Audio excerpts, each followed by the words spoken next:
Hello everyone, welcome back to Faewood Mead, or if you're new, then welcome to Faewood Mead. We've got a different kind of video here for you today. It is a collaboration, but is with someone on Instagram. He goes by Skald Cellars, and it's funny because we just kind of been sort of talking on and off, and then he proposed doing a collaboration, not even knowing that I was a YouTuber. He was just like, hey, like, let's make a mead together, what do you say? Because I have been wanting to make more Metheglins, as some of you know if you've been watching this channel for a while. So, you know, I remember this had just come after a post that he made where he like won, I think 2 or 3 awards at the same competition.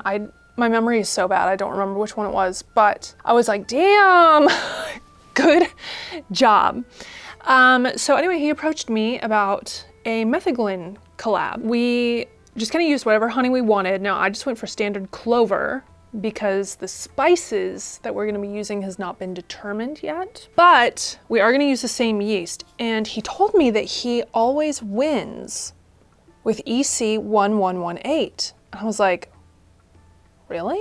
I have not used this yeast since I first started brewing because it's sort of like the foolproof way to make a mead. I mean, the stuff eats through everything, but as to, you know, how good it is has kind of been like up for debate. Like some people really love it, some people really hate it. So I was like, well, this is interesting.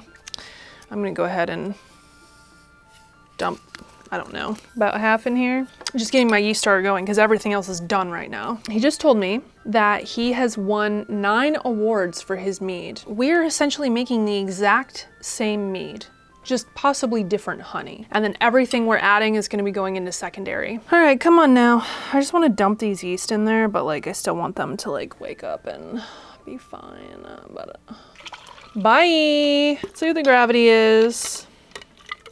I want this to be like a regular wine strength. Gravity 1.076. All right, Perfektenschlag, I say. Oh, I forgot an airlock.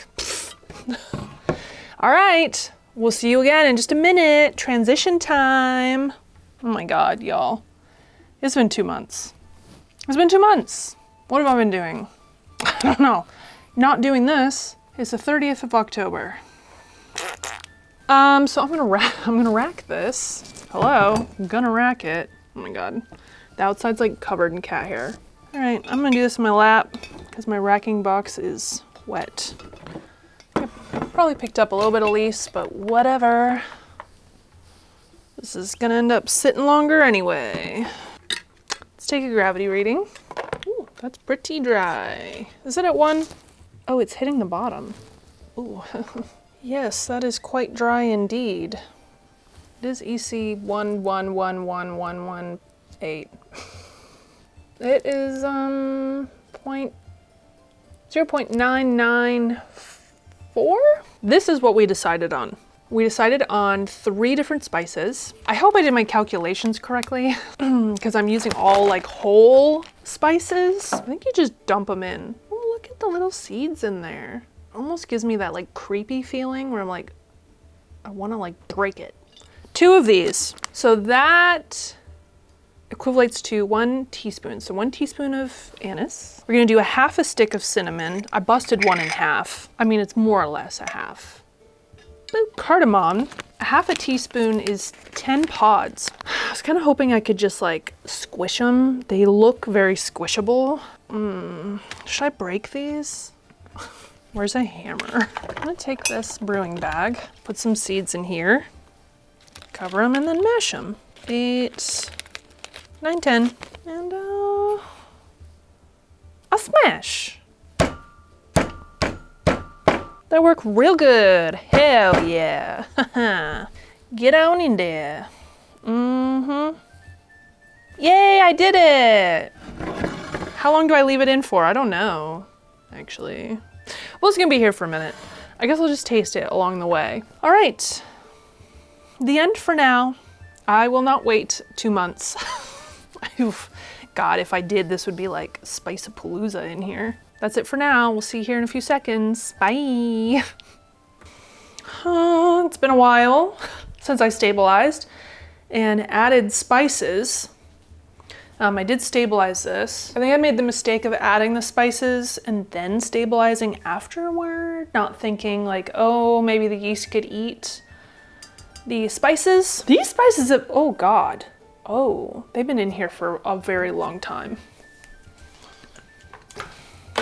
This is just what happened, you know? I moved and like, they've been in here for almost a month. Do I want that? I don't know. I had tried this and it was very strongly anise flavored. God, I'm gonna rack this. That's step one. Step one is getting it off these spices. Oh gosh. All right, I'm gonna take a little bit more than I did so I can give kind of a proper assessment, because this smells like anise. Oh boy, I might have messed up. The anise is number one. It lingers. Cinnamon is subtle. I kind of wish I put a whole cinnamon stick in there. I might fish that half out and throw it back in. The cardamom does add like a floral note. Throwing that back in. I do wish now that I had used a whole stick. Of course I don't have my cinnamon sticks with me yet, but you know, I don't know. I feel like cinnamon can steep for a long time and be fine. So it is interesting though, just having a spiced mead. Alrighty, that's it right now. Be back, I promise. Just keep on watching, all right? Transition time. Oh my God, I let this sit for so long. Why? Why do I do these things? I don't know, it's a mystery. At the end of November, I racked, I kept the cinnamon stick. Since I'm just letting it clear, I didn't think about the fact that I hadn't back sweetened yet. And here I was preparing to bottle, so I'm like, oh, heck yeah, it's clear, time to bottle, yay. But I didn't back sweeten. This is way too dry. This is like 0.994 dry. So I do want to try it. Let's rack this before anything else.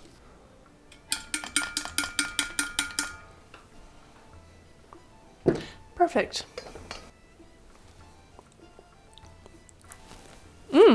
Actually, that's settling out really nicely. I actually feel like I like it more now. If you don't like licorice, however, you will not like this, because it definitely has a strong anise licorice kind of flavor to it. The ABV's almost 11%, which is pretty good. Usually I don't weigh these things,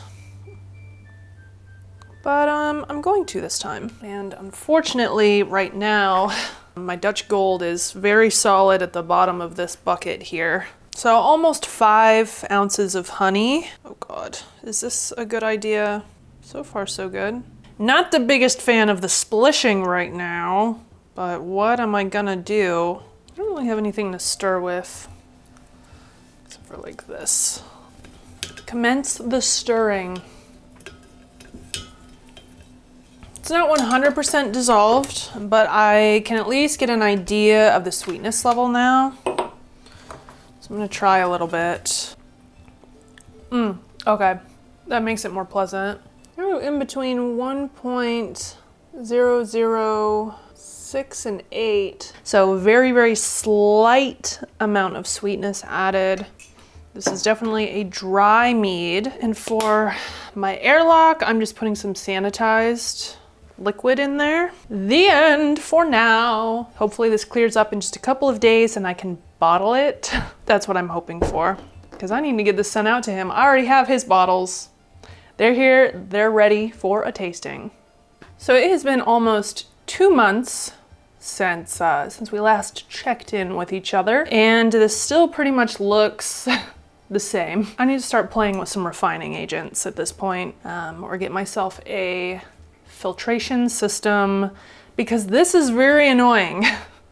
And this thing does not fit in my refrigerator. I can no longer cold crash, just the situation that I'm in, the size of my things. I need one of those little, I mean, even if I had one of those little silicone airlocks that they have now, this is still, I think, too tall for the shelving in my fridge. Kinda out of luck. I'm just gonna bottle it, honestly. It's the 10th of April. Oh my God, I was about to say March.